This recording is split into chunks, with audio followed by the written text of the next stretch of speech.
Assalamualaikum dan salam satu Malaysia. Anda bersama saya Syahidah Arifin menerusi Best 5.10 edisi 5 petang 31 Januari 2015. Perkembangan MH370 bekas pengerusi Malaysia Airlines MAS Tan Sri Abdul Aziz Abdul Rahman menasihati waris penumpang MH370 tidak membuat tuntutan di Amerika Syarikat bagi mendapatkan jumlah yang banyak.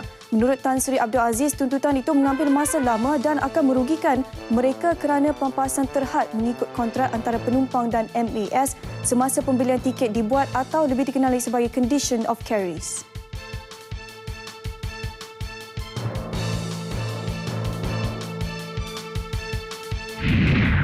Pihak berwajib termasuk Suruhanjaya Komunikasi dan Multimedia Malaysia SKMM dan Bank Negara BNM perlu segera menyiasat aktiviti kumpulan tertentu yang cuba mensabotaj ekonomi negara dengan menyebarkan pelbagai spekulasi mengenai mata wang negara termasuk melalui media sosial. Timbalan Menteri Kewangan Dato' Ahmad Maslan berkata terdapat dakwaan yang menyatakan ada pihak yang membuat spekulasi terhadap mata wang untuk mengaut keuntungan daripada kejatuhan ringgit. Dan pada itu, peniaga yang ingkar untuk menurunkan harga barang selepas 1 April ini boleh dikategorikan sebagai pensabotaj ekonomi negara.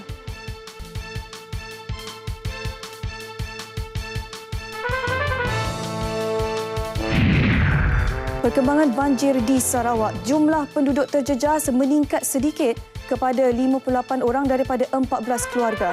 Jurucakap Majlis Keselamatan Negara MKN Sarawak berkata, 2 pusat pemindahan masih beroperasi iaitu di Dewan Masyarakat Beluru Bakong Miri yang menempatkan 30 mangsa daripada 6 keluarga dan Balaraya Sebauh Bintulu yang menempatkan 28 orang daripada 8 keluarga. Jurucakap Bilik Operasi Banjir Pejabat Daerah Kecil Beluru, Ricky Bayang mengesahkan bilangan mereka terjejas di pusat pemindahan bertambah baik. Ini pula berkaitan isu pelaksanaan hukuman rotan yang hangat dibincangkan. Setiausaha Agung Kesatuan Perkhidmatan Perguruan Kebangsaan Malaysia NUTP Lim Lok Yim Peng berkata, bagi institusi pendidikan awam, hukuman rotan perlu kerana tanpa hukuman rotan, pelajar yang nakal dan tidak berdisiplin sukar untuk dikawal dan boleh menjejaskan pembelajaran pelajar lain. Bagaimanapun, ia harus dilakukan mengikut peraturan Kementerian Pendidikan. Guru perlu merujuk kepada peraturan khas berkaitan hukuman itu terhadap pelajar iaitu Peraturan-Peraturan Pelajaran Disiplin Sekolah 1959 di bawah Ordinan Pelajaran 1957. Kementerian Pendidikan diharap dapat menambah baik peraturan merotan dengan memberi definisi lebih khusus agar ia lebih difahami oleh guru.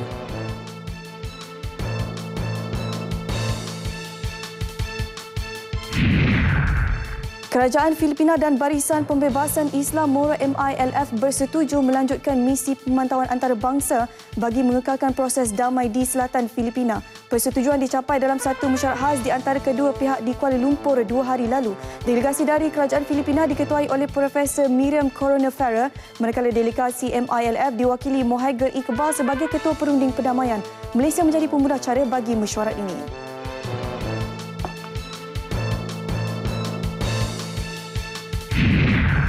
Kementerian Pembangunan Wanita, Keluarga dan Masyarakat akan melaksanakan modul pendidikan kesihatan sosial awal tahun depan. Ia antara usaha untuk meningkatkan pengetahuan berkaitan kesihatan reproduktif dan seksual bagi remaja lelaki pada peringkat awal dewasa. Menterinya Datuk Seri Rohani Abdul Karim berkata, modul oleh Lembaga Penduduk dan Pembangunan Keluarga Negara LPPKN itu adalah untuk remaja lelaki berumur 16 tahun ke atas.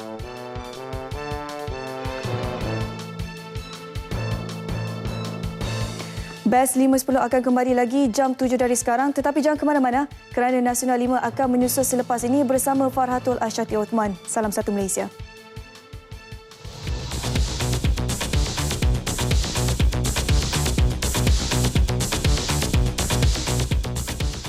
Terima kasih Syuhaida. Inilah Nasional 5, fokus utama 31 Januari. NUTP tolak cadangan undang-undang jadikan merotan satu jenayah. PAS dakwa DAP putar belit fakta kempen simpati PKR di Sabah pula kurang sambutan. Manila dan MILF capai kata sepakat rundingan damai di Kuala Lumpur. Dan juga langsung seketika nanti bersama Asli Ismail dari RTM Sabah dan tidak ketinggalan lintas langsung bersama Damia Cassandra Manja dari RTM Sarawak. Seterusnya bersama Noraziah Ahmad dari Studio Berita RTM Perlis. Semuanya selepas ini.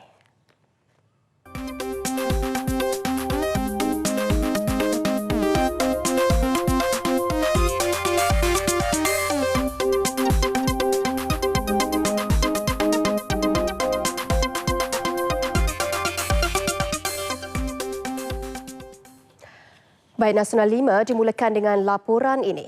Kesatuan Perkhidmatan Perguruan Kebangsaan NUTP tidak menyokong cadangan undang-undang menjadikan tindakan merotan sebagai suatu jenayah. Tindakan merotan pelajar tidak boleh dilakukan dengan sewenang-wenangnya.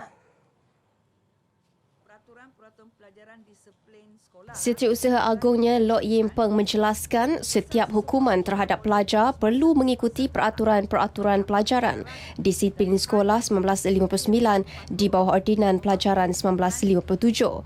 Hanya guru besar atau guru yang diberi kuasa sahaja boleh merotan pelajar bagi tujuan mendisiplinkan murid. Hukuman tersebut juga hanya dikenakan kepada pelajar lelaki dan dihadkan kepada merotan dengan ringan di tapak tangan atau di punggung yang berlapik pakaian. Malah hukuman tersebut juga tidak boleh dilakukan di khalayak ramai. Kita tidak setuju merotan adalah dianggap sebagai satu jenayah. Perkara yang kedua adalah guru mesti memahami bahawa kita tidak boleh merotan pelajar sewenang-wenang dia. Dia tidak boleh merotan pelajar kerana emosi dia. Kemudian yang keempat pula, kita nak beritahu pada masyarakat, semua orang bantah. Kita memang semua membantah bahawa merotan itu sebagai satu jenayah. Beliau bercakap pada sidang media di Wisma NUTP Kuala Lumpur. NUTP juga mahu perkeliling tersebut dikaji semula selaras perkembangan terkini. Ia boleh ditambah baik sekiranya hukuman tersebut didapati memberi kesan negatif kepada pelajar.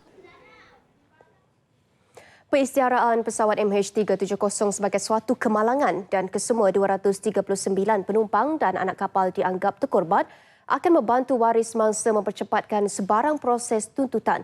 Demikian jelas pensyarah di Kuliah Undang-Undang Ahmad Ibrahim, Universiti Islam Antarabangsa UIAM, Dr. Tajul Aris Ahmad Bustami. Tuntutan tersebut antaranya meliputi kumpulan wang simpanan pekerja KWSP, Pertubuhan Keselamatan Sosial Perkeso, insurans serta pembahagian harta pusaka. Bagaimanapun jelas beliau, hutang mangsa seperti hutang bank dan kad kredit perlu diselesaikan terlebih dahulu mengikut budi bicara pihak bank. Sebenarnya tiada had untuk pampasan. Ya, pampasan ini akan dikeluarkan mengikut budi bicara pihak tertentu. Kan dah sudah tentulah pihak tertentu itu mempunyai formula masing-masing. Ya. Dan saya kira jumlah pampasan yang akan dikeluarkan merupakan jumlah yang berpatutan.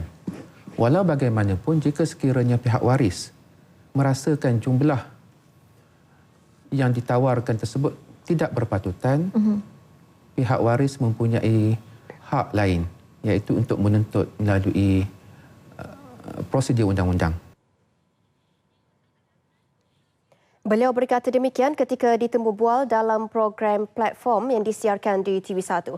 Khamis lalu, Ketua Pengarah Jabatan Penerbangan Awam DCA, Datuk Azharuddin Abdul Rahman, mengumumkan secara rasmi bagi pihak kerajaan Malaysia bahawa kehilangan pesawat MAS penerbangan MH370 merupakan suatu kemalangan dan kesemua 239 penumpang dan anak kapal dianggap terkorban. Tafsiran itu berdasarkan peraturan antarabangsa iaitu lampiran 12 dan 13 dalam Konvensyen Chicago. 190 mesin simulator perjudian bernilai RM950,000 berjaya dirampas Skuad Taktikal Khas Anti Maksiat Perjudian dan Gangsterisme STAGG dalam 5 serbuan di premis hiburan di sekitar Georgetown semalam. Serbuan diketuai Ketua Penolong Pengarah STAGG, SSC Khairi Ahrasa, berjaya menahan 200 orang pekerja dan pelanggan. Khairi Ahrasa berkata semua mesin simulator terbabit didapati mempunyai lesen sah dikeluarkan oleh Majlis Perbandaran Pulau Pinang MPP namun diubah suai menjadi mesin pertaruhan. Tapi selepas orang kata aktiviti perjudian bermesin itu sudah tidak ada, jadi mereka telah menukar modus operandi baru dan mengadakan simulator itu sebagai tempat untuk bermain judi atau untuk orang kata digantikan sebagai tempat untuk berjudi lah. Sebab ini hari kita tengok ada judi golf, ada permainan tembak ikan, tetapi semuanya orang kata ada nilai keuntungan ada nilai orang kata pertaruhan di situ.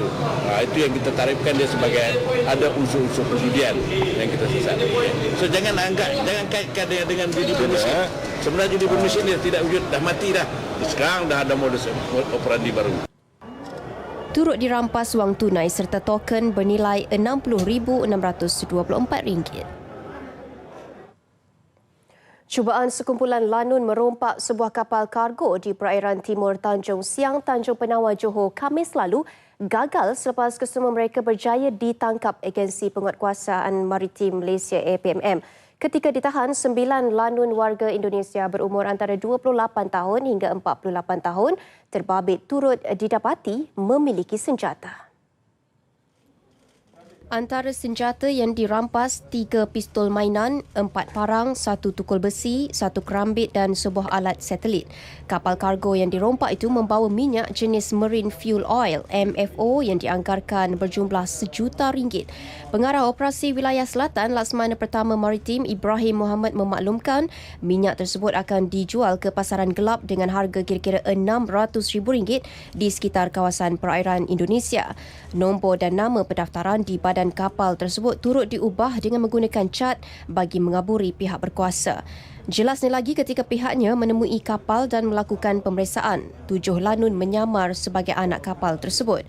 2 daripadanya terjun ke laut sebelum dijumpai oleh sebuah kapal dagang dan diserahkan kepada pihak APMM. 19 orang berada di kapal. Okey, berada di kapal tersebut. Walaupun itu 2 daripada orang yang ada di kapal itu telah terjun ke laut. Okey, 2 telah terjun ke laut dan kita berjaya tahan 17 orang. Jadi kita tahu daripada senarai list kru, dan berdasarkan list kru tu kita dah kenal pastilah yang mana kru asal dan mana yang menyamar lah.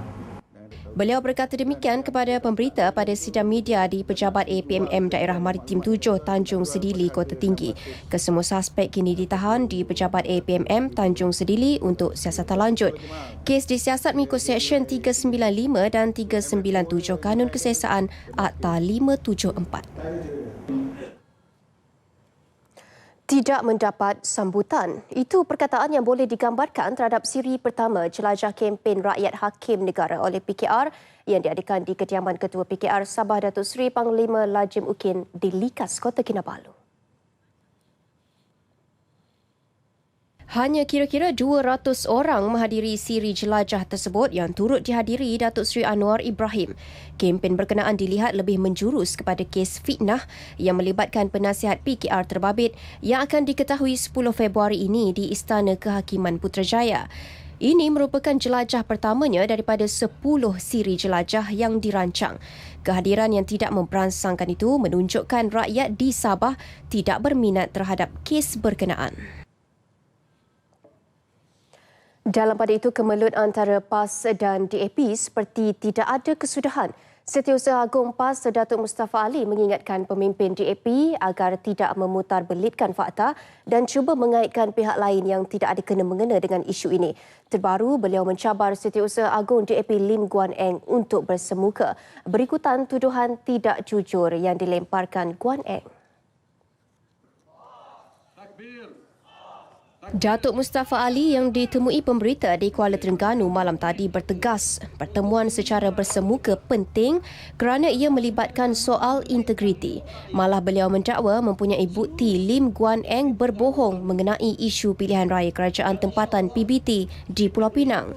Kerana itulah apa yang dia sebut itu tak betul, tak tepat, dan saya dah sebut baru ni tak payah ulang kan. Kerana cerupa dia tu, dan saya kata dia, saya boleh buktikan bahawa apa yang disebut tu bohong, tak betul. Jadi perkara ini perlu diselesaikan oleh kerana kalau dia tuduh saya tak jujur dan saya kata dia bohong,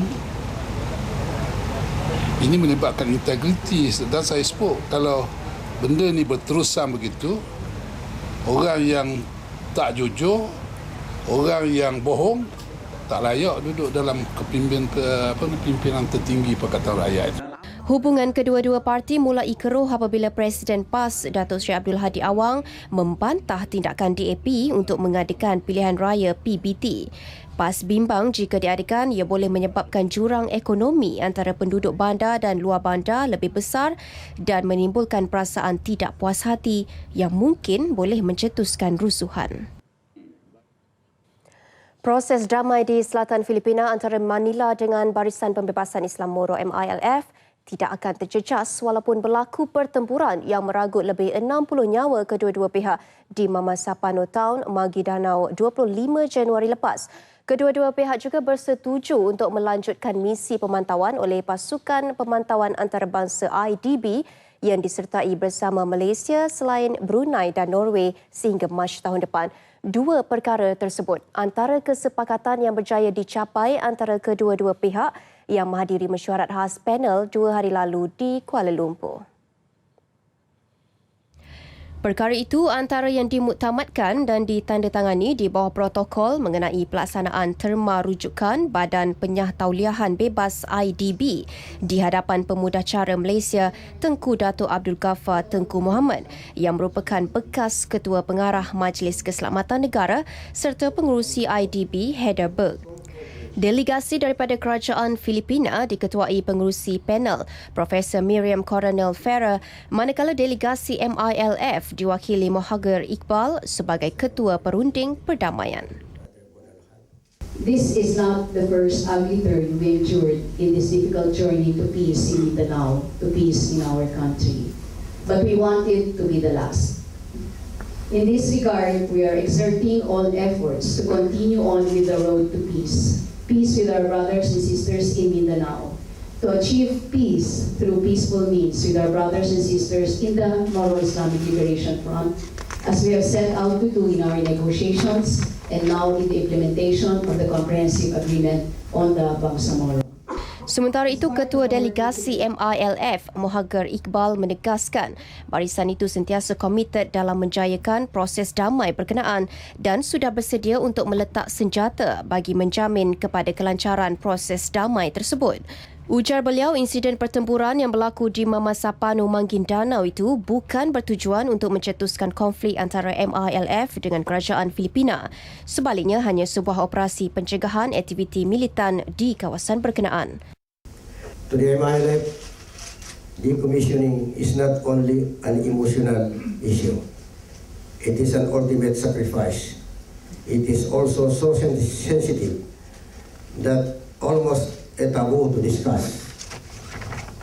But there is no other way.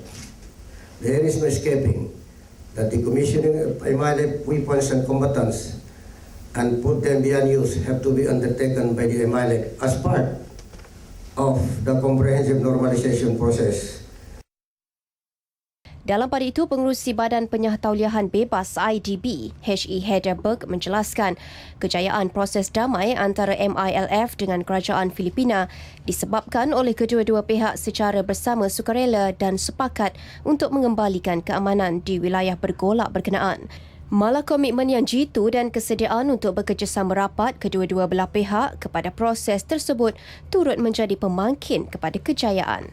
This is a voluntary process and it goes on its track on the basis of mutual trust.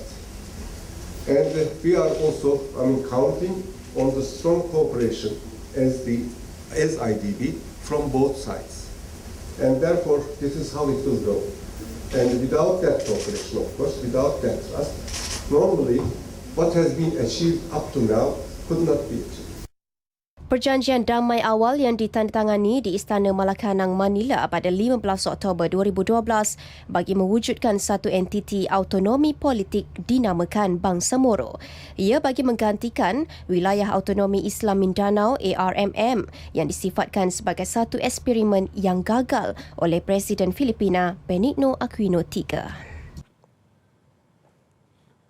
Pekerja sektor swasta merupakan golongan terbanyak yang menghadapi kes kebangkrapan dengan sebanyak 47,403 kes direkodkan sepanjang tahun 2007 hingga 2014. Ini disusuli golongan peniaga 17,204 kes, pekerja sendiri 9,837 kes, pekerja profesional 5,295 kes dan sektor awam 3,959 kes.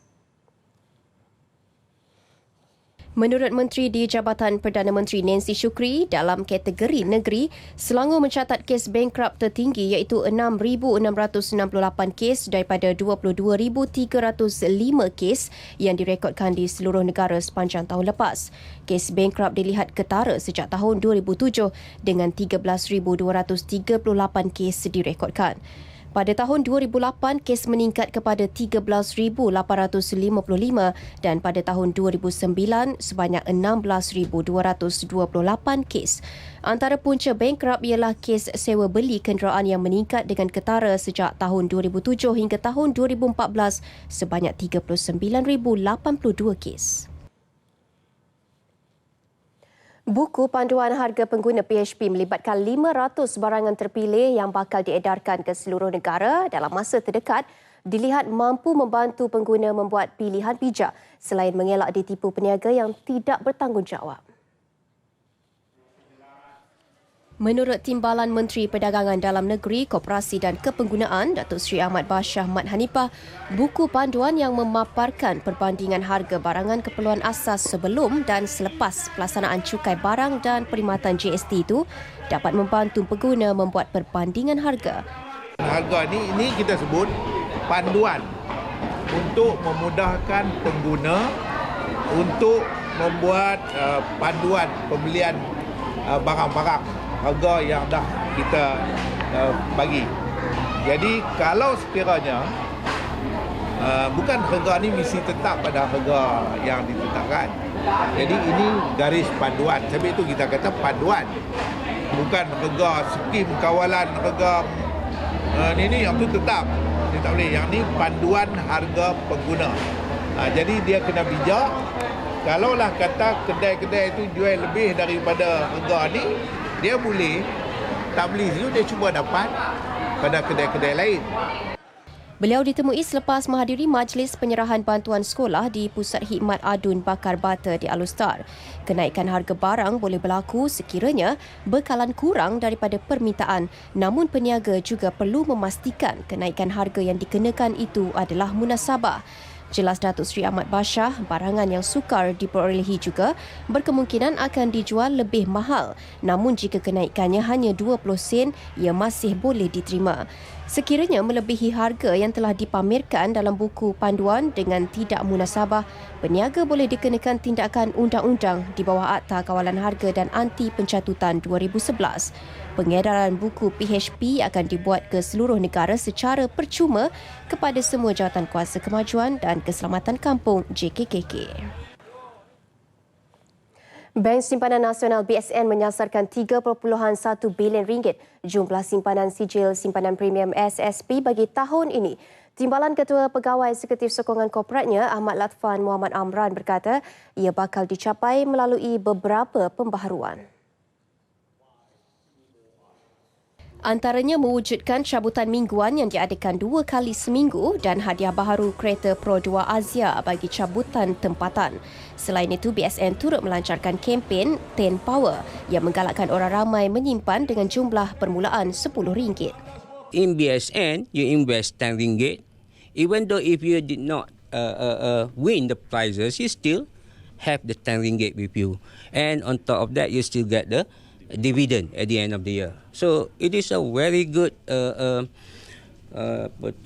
initiative to encourage people at large to save more money for the future. Sehingga kini 2.7 bilion ringgit nilai simpanan dicapai dengan 2.1 juta jumlah penyimpan. Ahmad Latfan ditemui media selepas majlis cabutan SPP bagi tahun 2014 di Petaling Jaya, Selangor. Tuah memihak kepada pembantu takbir Kementerian Pertahanan Wan Nur Hisham Pak Wan yang membawa pulang 1 juta ringgit selepas diumumkan pemenang cabutan istimewa. Okey, saya mula menyimpan dalam sijil simpanan premium ni lebih daripada 10 tahun. Dorongan saya untuk menyimpan ni semata-mata adalah untuk kesenambungan hidup saya bersama family lah, untuk masa depan. Jadi cara lain tujuannya hanyalah untuk menabung dan menyimpan dalam sijil simpanan premium hanya untuk masa depan. Dan sekiranya kita sebenarnya tak boleh mengharap apa-apa, sekiranya ada hadiah untuk saya, rezeki untuk saya akan terimalah. Itu yang saya dapat sekarang ni, hadiah yang tidak disangka-sangka lah. Mercedes-Benz C200 pula menjadi milik Abdul Rahman Tik, 72 tahun, selaku pemenang cabutan bulan Disember 2014. Tahun ini, BSN menyediakan lebih 88,000 hadiah dengan nilai keseluruhan lebih 18 juta ringgit. Sultan Pahang Sultan Ahmad Shah mahu projek tebatan banjir di Lembah Bertam Cameron Highlands disegerakan dengan memanfaatkan sepenuhnya peruntukan 40 juta ringgit yang diluluskan kerajaan. Titah baginda projek tersebut perlu disiapkan secepat mungkin bagi mengelak kejadian banjir lumpur berulang sehingga meragut nyawa dan kemusnahan harta benda. Baginda bertitah demikian ketika berkenan mencemar duli melihat sendiri perkembangan dan kemajuan projek tebatan banjir di Lembah Bertam Cameron Highlands. Tersentuh dengan kejadian banjir terburuk yang pernah melanda Pahang selama sebulan pada tahun 1971, selain banjir lumpur di Cameron Highlands tahun lalu, baginda menggesa tindakan sewajarnya perlu diambil secara bersama dan peranan serupa perlu turut dimainkan oleh semua ketua jabatan, terutama pegawai daerah selain agensi-agensi berkaitan. Sementara itu, Pengerusi Jawatankuasa Kemudahan Asas dan Alam Sekitar Negeri Pahang, Datuk Seri Insinyur Muhammad Sofi Abdul Razak, bagaimanapun optimis projek tersebut dapat disiapkan mengikut jadual. Projek ini akan dapat dilaksanakan dan disiapkan mengikut jadual, iaitu sepatutnya insyaAllah disiapkan sebelum 20 November tahun 2015. Dan Kewahli Tuanku juga telah bertitah mengingatkan semua peringkat kepimpinan di negeri Pahang Darul Makmur, sama ada terdiri pada ahli-ahli politik, wakil-wakil rakyat, maupun ketua-ketua jabatan, persekutuan maupun negeri, supaya bekerjasama dalam satu pasukan. Sesi tinjauan dan taklimat di Pusat Gerakan Rela Lembah Bertam Cameron Highland sempena kunjungan Sultan Ahmad Shah hari ini turut melibatkan antaranya Jabatan Pengairan dan Saliran JPS Pahang dan turut dihadiri Menteri Besar Datuk Seri Adnan Yaakob serta Esko Kerajaan Negeri. Dan dalam pada itu, syarikat-syarikat besar yang tersenarai di Bursa Malaysia dan mempunyai sumber keuangan hasil keuntungan perniagaan digesa tampil menyalurkan sumbangan kepada penduduk terjejas banjir di Pantai Timur, terutamanya di Kelantan. Menteri Besar Kedah Datuk Seri Mukhris Tun Mahathir berkata kebanyakan syarikat tersebut kurang sensitif untuk melakukan tanggungjawab sosial membantu penduduk yang terjejas banjir. Saya rasa macam masih banyak lagi lah syarikat-syarikat yang tersenarai di Bursa Malaysia yang tiap tahun mengumumkan keuntungan ratusan juta. Tapi belum lagi saya lihat tampil ke hadapan untuk membantu mangsa-mangsa bencana. Jadi saya harap mereka ni lebih sensitif. Tidak hanya meraih keuntungan hasil daripada pertumbuhan ekonomi negara kita ini, yang mana tentunya rakyat Malaysia sebagai pengguna yang banyak menyumbang kepada kejayaan mereka itu, tetapi bila kita dalam keadaan susah, mereka tak nampak muka pun. Sebelum ini, Kerajaan Kedah mengumumkan akan membantu penduduk terjejas banjir di Kampung Karangan Manik Urai, Kelantan dengan membina 53 penempatan untuk 53 buah keluarga mangsa banjir di kampung itu. 2 daripada rumah tersebut telah pun siap dan sedia diduduki. Beliau bercakap kepada media selepas merasmikan acara golf amal bantuan banjir Bina Darul Aman Berhad BDB di Jitra Kedah. Hadir sama pengarah urusan kumpulan BDB Datuk Izham Yusof. Pada majlis sebanyak RM157,500 berjaya dikumpulkan, malah BDB turut menyumbang RM150,000 bagi meringankan beban penduduk yang terjejas banjir di Kelantan. RTM Perak dengan kerjasama Pasaraya Maidin turut tidak terkecuali terpanggil menghulurkan bantuan buat penduduk terjejas banjir di Kampung Gajah Perak. Bantuan bagi meringankan kesukaran yang sedang ditempuhi penduduk untuk meneruskan kehidupan pasca banjir.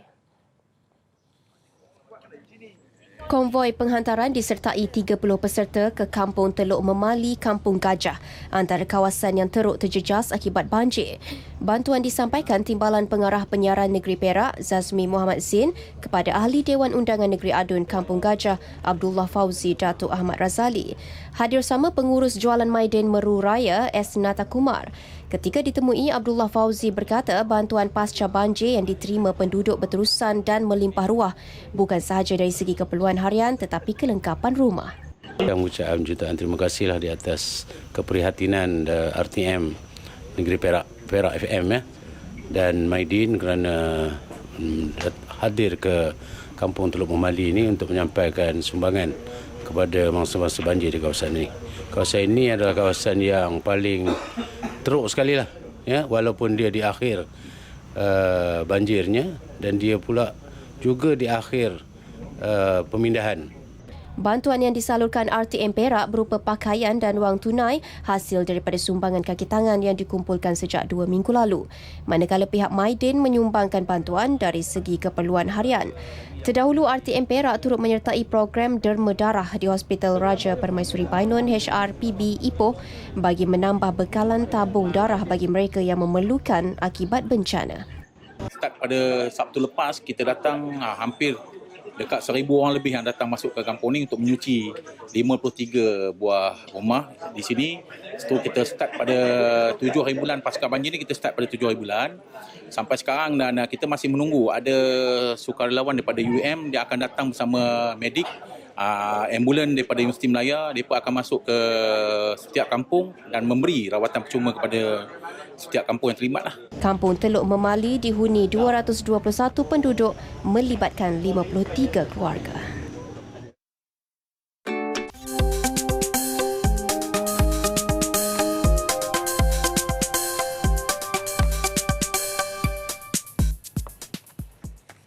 Baik, tumpuan seterusnya beralih kepada laporan langsung dari Sabah, Sarawak dan Perlis. Rakan penyampai pertama kita Asli di Kota Kinabalu nampaknya sudah bersedia. Silakan Asli.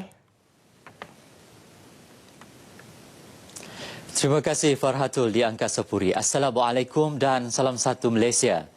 Persatuan Sukan di Sabah digesa untuk menguruskan sukan dengan lebih profesional tanpa melibatkan isu politik dalam persatuan bagi melahirkan lebih ramai atlet berkualiti yang mampu melonjakkan pencapaian sukan dalam dan luar negara ke peringkat tertinggi. Menteri Belia dan Sukan Sabah, Datuk Haji Taufik Abu Bakar Titingan berkata, usaha itu termasuk meningkatkan penguasaan ilmu kejurulatihan dalam kalangan jurulatih tempatan bagi mengurangkan pengambilan jurulatih profesional dari luar negara yang memerlukan perbelanjaan besar. Ada kalanya kita memerlukan untuk terpaksa outsource atau ambil jurulatih profesional daripada luar negara. Tetapi itu mungkin akan memakan belanja yang cukup besar. Sehubungan itu, kalaupun kita terpaksa ambil jurulatih daripada luar, ia hanyalah untuk temporary measure ataupun interim measure. Dan kita harap jurulatih tempatan akan berusaha sedaya mungkin untuk menimba pengalaman. Menurut Datuk Taufik, semangat kesukanan dalam kalangan atlet murid juga perlu disemarakkan dengan memperbanyakkan penganjuran pertandingan sukan bagi mewujudkan persaingan sehat dalam bidang sukan masing-masing. Beliau berkata demikian kepada pemberita ketika ditemui selepas majlis penyerahan peralatan gimnasium kepada Sekolah Sukan Malaysia SSM Sabah di Sepanggar, Kota Kinabalu. Sementara itu, Timbalan Pengetua SFSM Sabah Muhammad Kasnizam Haji Abdul Kasim berkata pihaknya juga giat melaksanakan program untuk menambah bilangan atlet murid di sekolah bandar dan luar bandar. Untuk menambah bilangan atlet, pihak sekolah sentiasa berusaha terutamanya dalam melaksanakan program seperti TID, Talent Identification, itu untuk atlet murid yang tahun 6 untuk tingkatan 1, dan yang paling kita tekankan ialah talent scouting, yang mana jurulatih-jurulatih sekolah kami akan sentiasa bergerak untuk pergi ke pedalaman, ke bandar, di mana-mana saja yang ada kejohanan sukan walaupun serendah-rendah peringkat daerah pun kita akan pergi dan lihat potensi secara berdepan. Pasal pada pandangan saya sebagai seorang jurulatih juga, coaching I adalah yang paling penting. Tambahnya, pencairan bakat sukan akan sentiasa diteruskan menerusi pelbagai kaedah dan jalinan kerjasama dengan pelbagai pihak termasuk persatuan sukan dan pihak sekolah. Sementara itu, beberapa atlet murid yang ditemui juga berpuas hati dengan kemudahan dan sistem pembelajaran di sekolah sukan berkenaan dan turut berkongsi pengalaman sepanjang menuntut di sekolah sukan tersebut. First saya datang sini, saya tidak berapa begitu fit. Lepas tu lama-lama saya dapat wakil sampai negara dalam acara pagar. Tahun ni macam wakil di antarabangsa lagi lah. Macam tahun lepas pun sama. Harap-harap wakil antarabangsa di Malaysia tahun ni. Dalam bidang? Bidang olahraga. Dulu saya training sendiri, tidak ada coach yang bagi ajar saya. So tahun ini saya masuk sekolah sukan, ada coach bagi latihan yang secukupnya. Sekolah Sukan Malaysia Sabah di Sepanggar ini mempunyai 162 orang atlet merangkumi 5 jenis sukan iaitu hoki, olahraga, renang, terjun dan bola sepak wanita.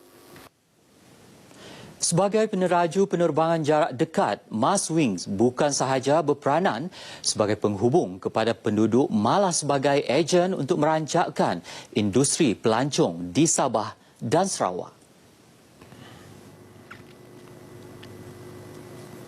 Maswings bukan sahaja memberi perkhidmatan kepada penduduk di bandar besar, malah hingga ke kawasan terpencil di Sabah dan Sarawak. Menteri Pelancongan, Kebudayaan dan Alam Sekitar Sabah, Datuk Seri Panglima Masidi Manjun berkata, keunikan ini tidak terdapat dalam syarikat penerbangan lain di negara ini. Beliau berucap dalam majlis perasmian Maswings The New Beginning di Kuching, Sarawak. Datuk Masidi juga berharap Maswings akan lebih maju dan memandang jauh ke hadapan dengan melebarkan sayapnya ke negara-negara BIMP IAGA. Katanya dengan komitmen berterusan dan perancangan rapi, Maswings mampu berkembang menjadi syarikat penerbangan serantau bagi merancangkan kegiatan sosioekonomi di kawasan terbabit. Turut hadir Menteri Pelancongan Sarawak, Datuk Amar Abang Johari Tun Abang Haji Openg. Undang-undang adat istiadat setiap suku kaum di negeri ini yang terdiri pelbagai sub-etnik perlu diperhalusi selaras dengan keadaan semasa. Ia bagi mengelak generasi muda masa kini terkongkong dengan undang-undang adat istiadat sehingga boleh mengganggu perkembangan sosio kehidupan mereka ke arah pembentukan modal insan berkemahiran tinggi. Pembantu Menteri Pembangunan Infrastruktur Datuk Bobby Afang Swan berkata demikian pada perasmian penutupan seminar dan bengkel pemantapan adat istiadat suku kaum Murut, Nabawan dan Sok dan seminar mengenai undang-undang dan enactment Mahkamah Anak Negeri Sabah di Nabawan. Katanya program ini merupakan medium kepada para pengamal ketua adat untuk menambah baik sebahagian undang-undang adat istiadat yang tidak sesuai diguna pakai pada masa kini selain berupaya menambah pengetahuan berkaitan. Tambahnya, kerajaan dan pengamal-pengamal ketua adat juga diingatkan agar tidak mudah dipengaruhi oleh anasir-anasir negatif yang boleh menjejaskan imej mereka sebagai pemimpin masyarakat. Semua kaki tangan pejabat setiausaha Persekutuan Sabah diingatkan agar terus fokus, berdedikasi, berdisiplin dan berintegriti untuk menjadikan perkhidmatan awam sebagai sebuah organisasi berprestasi tinggi, dinamik dan mengutamakan kepentingan rakyat. Dalam ucapan terakhirnya, Setiausaha Persekutuan Sabah Datuk Abu Bakar Hassan berkata, bagi mencapai misi dan visi tersebut, semua peringkat kaki tangan perlu memainkan peranan dengan berfikir di luar kelaziman bagi menghasilkan pendekatan-pendekatan baru yang inovatif yang mampu melonjakkan kecemerlangan diri serta organisasi. Beliau berucap demikian pada majlis perpisahan dan persaraannya di pejabatnya di Kompleks Pentadbiran Kerajaan Persekutuan Sabah di Kota Kinabalu. Datuk Abu Bakar yang memulakan meneruskan perkhidmatannya dalam sektor awam pada 26 November 1979 dan menjadi setiausaha Persekutuan Sabah pada Julai 2012 lalu akan bersara esok. Katanya beliau juga berpuas hati dengan segala apa yang telah dilakukan sepanjang menjadi penjawat awam kerana telah bekerja bersungguh-sungguh dan mencurahkan segala kebolehan dan kemampuan yang ada. Beliau juga mengakui bahawa kemahiran, ilmu dan pengetahuan yang diperolehinya sebagai penjawat awam merupakan aset penting dan bernilai untuk menempuh dunia persaraan. Baiklah saudara, sekian paparan berita dari Sabah petang ini. Seterusnya kita bersama rakan penyampai di Sarawak. Damia, silakan. Terima kasih Asli di Kota Kinabalu. Assalamualaikum dan salam satu Malaysia. Pembinaan empangan hidro di negeri ini memainkan peranan penting dalam sistem kawalan banjir. Ketua Pegawai Eksekutif Sarawak Energy Berhad, Datuk Thornstein Dale Jovet berkata, bencana banjir yang melanda beberapa tempat di negeri ini sejak 2 minggu lepas telah menguji kemampuan empangan sebagai fasiliti tambatan banjir yang efektif. Katanya tanpa pembinaan empangan bakun dan murum di wilayah tengah Sarawak, Sibu dan kawasan Rejang akan menerima kesan daripada kenaikan paras air laut dan hujan tanpa henti yang melanda Sarawak. Semenjak minggu lepas, dua empangan ini telah berupaya menahan aliran air sebanyak 2,800 kubik meter per saat dan mampu melindungi seluruh kawasan di hulu sungai Rejang. Datuk Thorstein berkata demikian pada majlis penghargaan media di Kuching. Oleh itu, beliau berharap agar masyarakat dapat memahami fungsi empangan yang dibina ini bukan sekadar untuk kemegahan tetapi juga berfungsi bagi menyekat berlakunya bencana seperti banjir.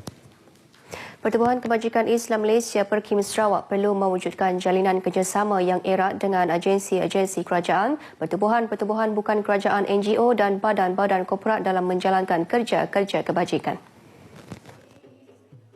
Menteri Kebajikan Wanita dan Pembangunan Keluarga, Dato' Hajah Fatimah Abdullah menjelaskan, langkah tersebut merupakan salah satu strategi kerjasama yang bijak bagi membantu dan menyalurkan bantuan kepada masyarakat yang memerlukan. Jelasnya, Perkim melalui program Turun Padang perlu membawa bersama agensi-agensi kerajaan yang berkaitan, NGO serta badan-badan korporat bagi membolehkan mereka melihat sendiri keperluan golongan sasar di peringkat akar umbi. Dato' Hajah Fatimah yang juga Timbalan Pengerusi 1 Perkim Sarawak menambah, organisasi tersebut perlu merangka strategi yang lebih berkesan selain memperhebatkan lagi program-program dan aktiviti-aktiviti bagi mempertingkatkan lagi kerjasama dalam usaha melahirkan kesejahteraan dalam masyarakat. Beliau berucap pada Majlis Makan Malam Perkim Cawangan Bintulu di Bintulu. Jabatan Latihan Khidmat Negara JLKN disaran agar memberi pendedahan kepada pelatih-pelatih program Latihan Khidmat Negara PLKN mengenai kerjaya atau latihan dalam bidang kemahiran.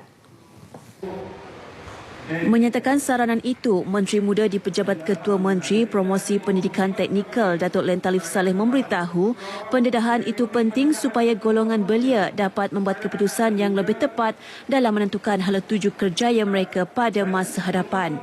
Katanya apabila tamat latihan, para pelatih ini sudah bersiap sedia untuk mengikuti latihan vokasional dan pendidikan teknikal di institusi latihan kemahiran awam atau swasta. Beliau menjelaskan latihan kemahiran merupakan alternatif terbaik untuk seseorang pelajar lepasan sekolah menengah menyambung pengajian meskipun mereka tidak mempunyai akademik yang cemerlang.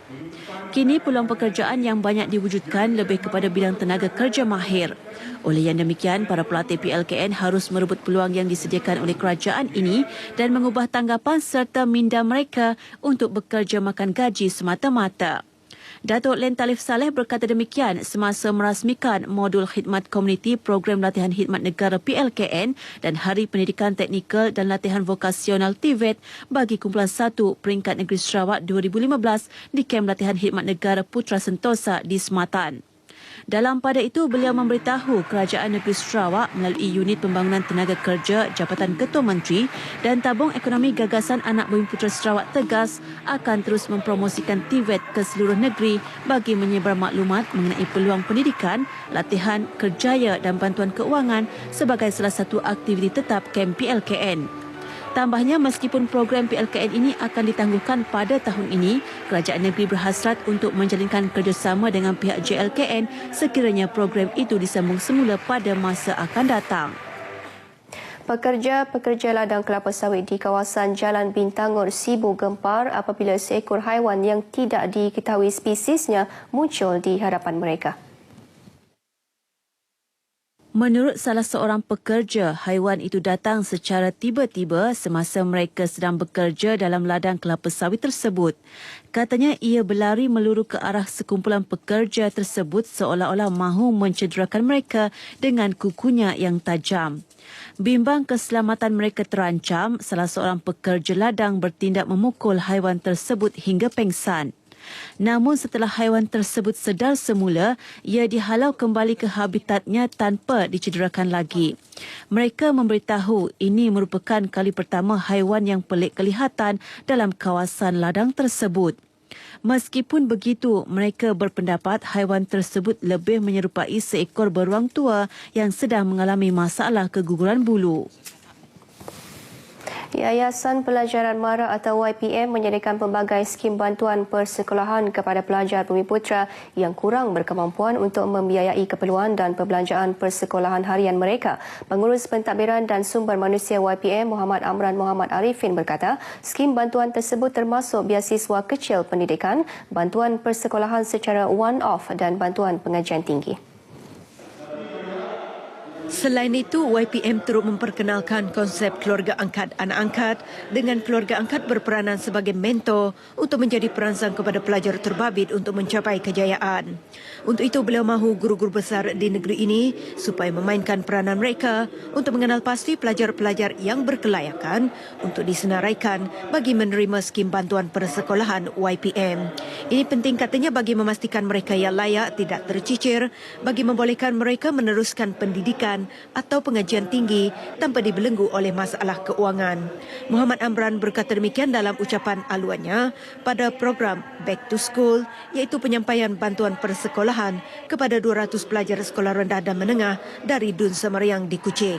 Ahli Dewan Undangan Negeri Samariang Hajah Sharifah Hasidah Said Alman Ghazali menyampaikan bantuan persekolahan berupa beg sekolah, alat tulis dan pakaian seragam kepada para penerima.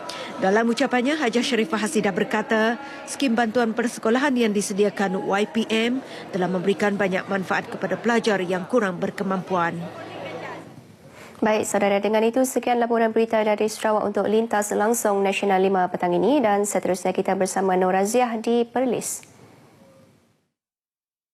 Setelah anda tiada, hartanah, pelaburan, akaun bank, unit amanah akan dibekukan. Namun, dengan perkhidmatan hibah amanah dan pengisytiharan amanah ASNB, anda tentukan bagaimana pelaburan anda di ASNB diagihkan kepada yang tersayang dalam 21 hari. Satu lagi sebab mengapa anda boleh yakin dengan ASNB. Baik, terima kasih rakan penyampai dari Sabah dan Sarawak sebentar tadi. Kita akan bersama dengan Nur Azia dari Perlis sebentar lagi. Kita ke berita berikutnya. Melaka menerima pelaburan terus tempatan DDI berjumlah RM200 juta menerusi hospital swasta baharu di lokasi strategik Klebang. Hospital itu juga bertepatan dengan usaha kerajaan negeri untuk meningkatkan kemasukan pelancong kesihatan terutama dari Indonesia. Hospital Perubatan Swasta Oriental Melaka Straits Medical Centre OMSMC dilancarkan Ketua Menteri Datuk Seri Idris Harun. Hospital swasta keempat di Melaka ini turut menawarkan lebih 800 peluang pekerjaan kepada penduduk tempatan dalam pelbagai kategori termasuk doktor pakar dan pekerja am. Datuk Seri Idris yakin hospital ini saling melengkapi dan akan menjadi pesaing yang sihat kepada hospital swasta lain. Saya percaya hasrat medical center ini untuk menjadi pusat perubatan yang terbaik di dalam menyediakan perkhidmatan kesihatan yang bermutu tinggi, bukan saja di negara ini, bahkan di rantau ini, bahkan di dunia ini akan menjadi kenyataan. Dalam pada itu, Ketua Pegawai Eksekutif Hospital Dr. Tan Hui Ling berikrar akan memberikan perkhidmatan rawatan terbaik kepada pesakit. Make sure that our patients feel that their needs are met. Okay, car parks, facilities such as food, organic food convenience store. Not only that, our specialty services, we will increase stage by stage. At this moment, we have 12 specialty already. We do hope to increase up to at least 40-50 specialist doctors to join us over the next 3 to 5 years. Baik, seterusnya kita akan ke Perlis berlintas langsung bersama Nur Raziah. Silakan.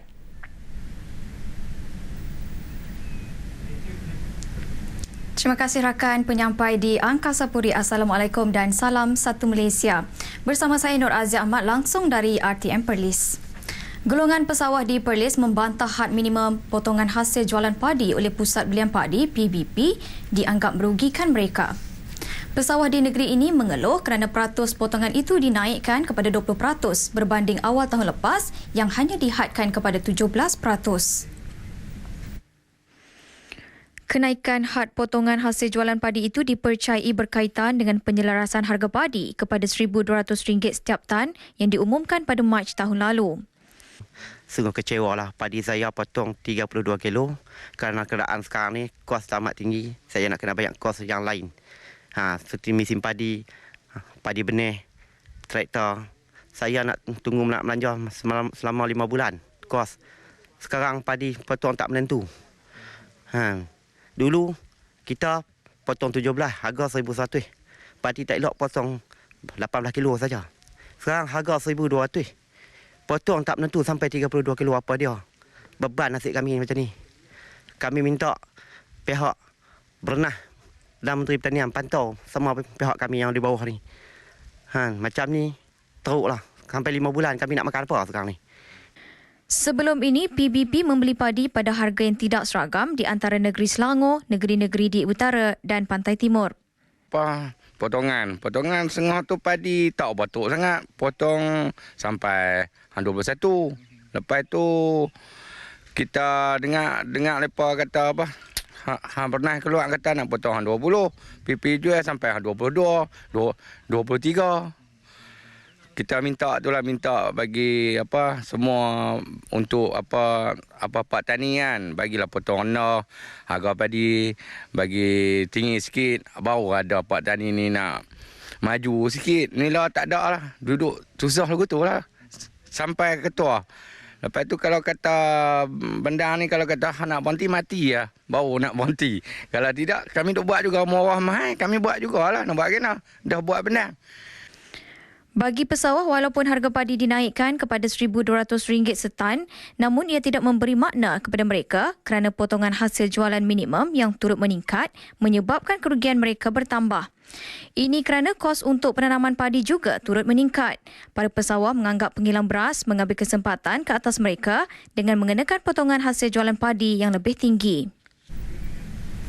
Selain kenaikan potongan hasil jualan padi itu, pesawah turut merungut mereka sukar menjual hasil padi kepada Pusat Jualan Padi PBP ekoran berlaku lambakan padi.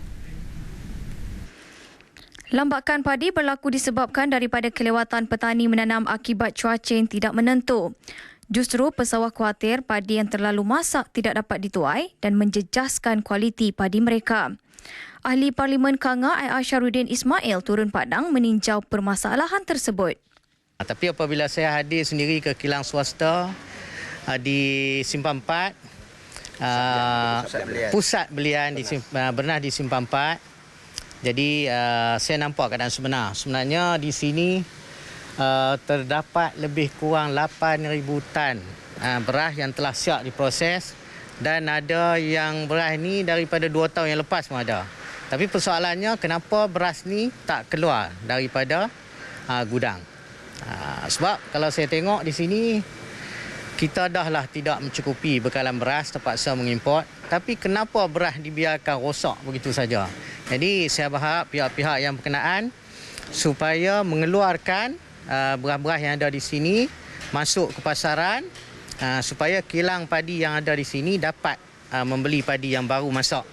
Sebab kalau kita tengok padi yang masak sekarang pun banyak yang tidak dapat dibeli oleh kilang-kilang swasta Jadi ada yang kecuali Bernah yang beli, tapi Bernah pun dah jam.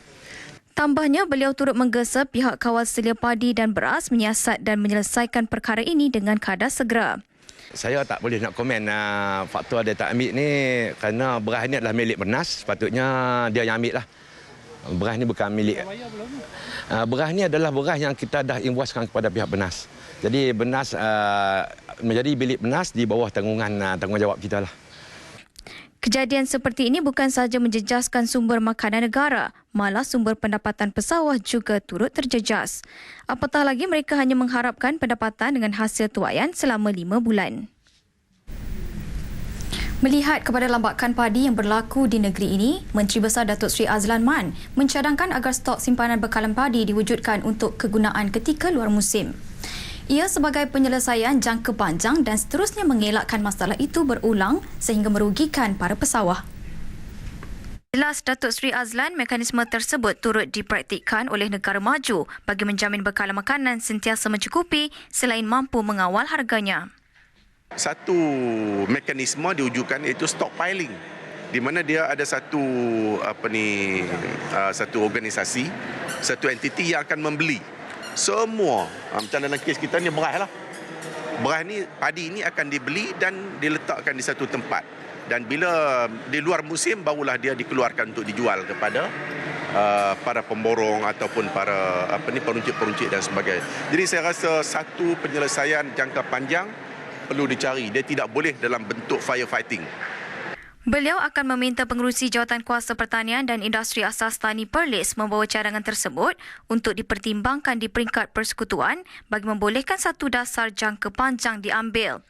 Datuk Seri Azlan ditemui media pada Majlis Pemberian Bantuan Rakyat Satu Malaysia BRIM 2015 peringkat negeri Perlis di Dewan 2020 Kanga. Pada majlis itu, seramai 2,552 penerima menerima bantuan masing-masing dengan jumlah keseluruhan RM338,600.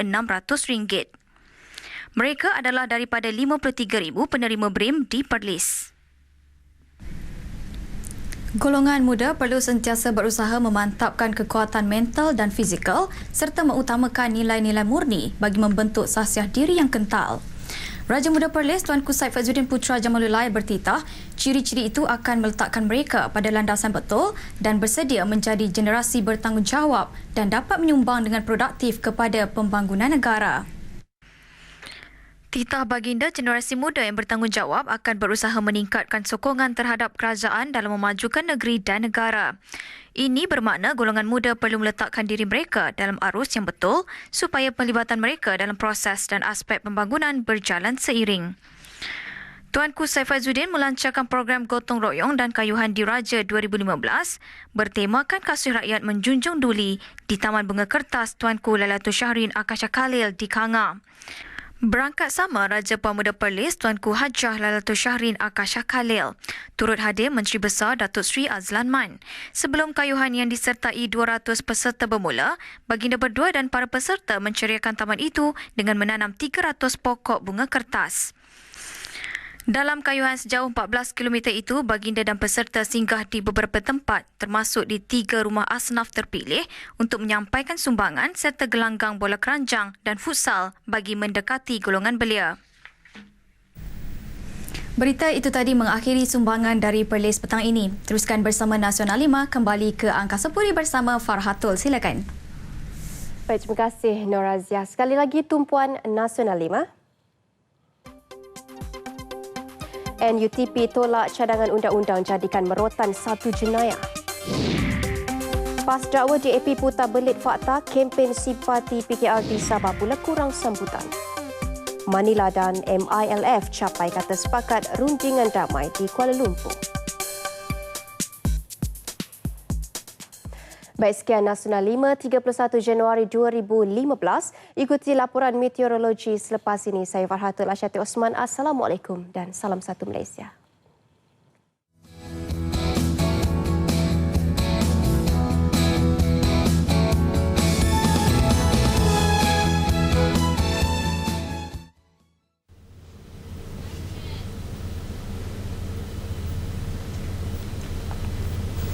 Assalamualaikum dan salam satu Malaysia para penonton sekalian. Kita mulakan laporan cuaca pada petang ini dengan melihat amaran angin kencang dan laut bergelora yang ketika ini berkuat kuasa di kawasan perairan Laut Cina Selatan.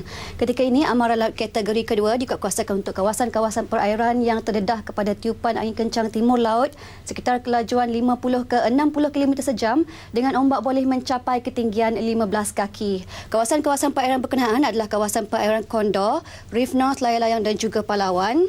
Manakala amaran laut kategori pertama pula dikuatkuasakan untuk kawasan perairan yang terdedah kepada risiko tiupan angin kencang timur laut 40 ke 50 km sejam serta ombak boleh mencapai ketinggian 11 kaki. Kawasan perairan tersebut adalah kawasan perairan Labuan dan juga kawasan perairan Sulu. Amaran ini berkuat kuasa sehinggalah ke 3 Februari 2015.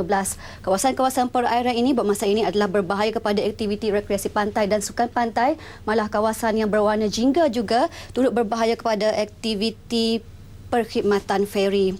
Lain-lain kawasan yang berwarna kuning ini pula, amaran angin kencang dan laut bergelora kategori pertama masih lagi belum berkuat kuasa.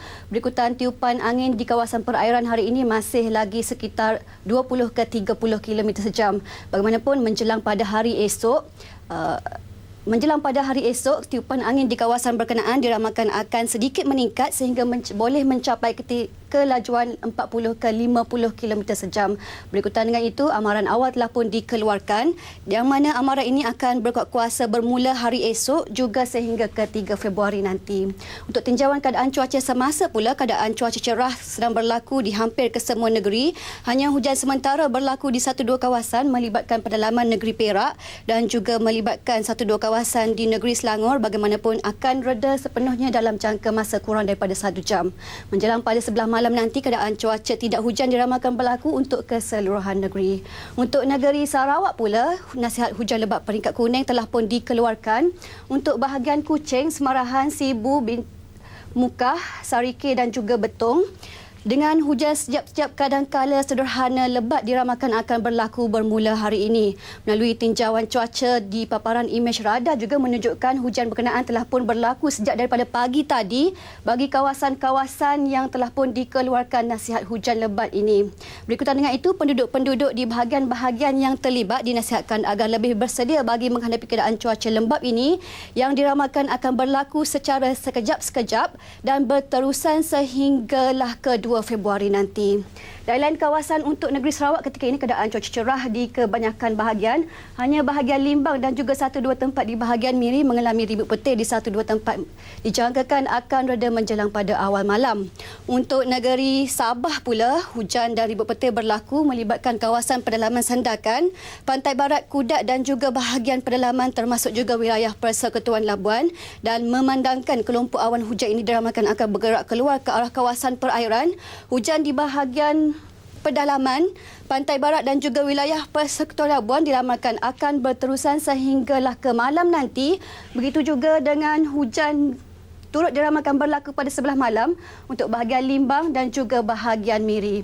Lain-lain kawasan yang diramalkan akan mengalami hujan pada sebelah malam ini adalah bahagian-bahagian yang sedang berkuat kuasa nasihat hujan lebat peringkat kuning untuk ketika ini. Sekian info cuaca, salam satu Malaysia.